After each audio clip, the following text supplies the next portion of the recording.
సుమన్ టీవీలో మీ personal and business promotions కోసం కింది నెంబర్కి కాంటాక్ట్ చేయండి. నమస్తే, నేను విజయ్.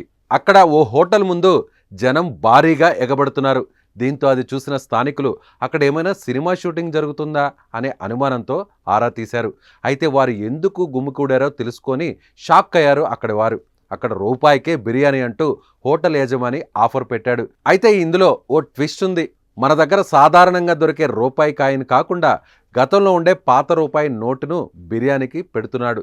దీంతో చాలామంది వారి దగ్గర దాచుకున్న రూపాయి నోట్లతో హోటల్ ముందు క్యూ లైన్ కట్టేశారు. ఈ ఘటన పశ్చిమ గోదావరి జిల్లా తాడేపల్లిగూడెంలో చోటు చేసుకుంది. నోటు తీసుకొని వస్తే బిర్యానీ అంటూ బంపర్ ఆఫర్ పెట్టారు. దీంతో పాత రూపాయి కాగితాలతో హోటల్ వద్దకు పెద్ద సంఖ్యలో చేరుకున్నారు అక్కడి జనం. బిర్యానీ ప్రియులైతే ఒక్కొక్కరు 4 నుంచి 5 తెచ్చుకొని మరి బిర్యానీలని పట్టుకెళ్లారు.